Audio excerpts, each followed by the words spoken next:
আসসালামু আলাইকুম, কেমন আছেন সবাই? আশা করি ভালো আছেন। আল্লাহর রহমতে আমরাও অনেক ভালো আছি। আজকে আমি মুরগি ভিজাইছি, রান্না করব। আমি পুরো একটা মুরগি রান্না করি নাই, আমি কিছুটা মাংস রেখে দিছি আর বাকিগুলো দিয়ে দিছি। এখানে আমি সব প্রকার গুঁড়া মশলা দিছি। এখন আমি মশলা একবারে রসুন, আদা, পেঁয়াজ সবগুলো পেস্ট করে নিয়েছি, দারুচিনি, এলাচও।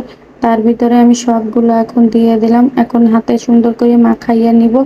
এই যে আমার মাখানি হয়ে গেছে, এখন আমি আধা ঘন্টা রেস্টে রেখে দেবো। এদিকে আবিদ কান্না করতেছিল, বলতেছিল ফুচকা খাবো, আলু ভর্তা খাবো, তো তার জন্য আমি একটু আলু তেলে ভেজে নিছি। এদিকে আমার ভাতও রান্না করা হয়ে গেছে।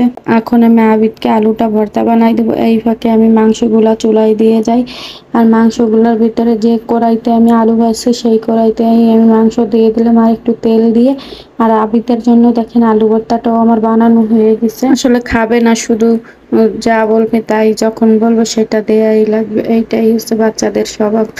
আর এদিকে দেখেন মাংসগুলো আমার কষানো হয়ে গেছে। মাংসগুলো আমি সব রান্না করি নাই, কিছুটা রেখে দিছি। আর মাংসের ভিতরে আলু দিয়ে দিছি। মাংসের আলু আমার কাছে খেতে অনেক মজা লাগে। ভিডিওটা বেশি বড় করি নাই, যদি ভালো লেগে থাকে লাইক কমেন্ট শেয়ার করবেন। আর যারা ফলো দেন না প্লিজ ফলো দিয়ে পাশে থাকবেন। সবাই ভালো থাকবেন, সুস্থ থাকবেন, আমাদের জন্য দোয়া করবেন।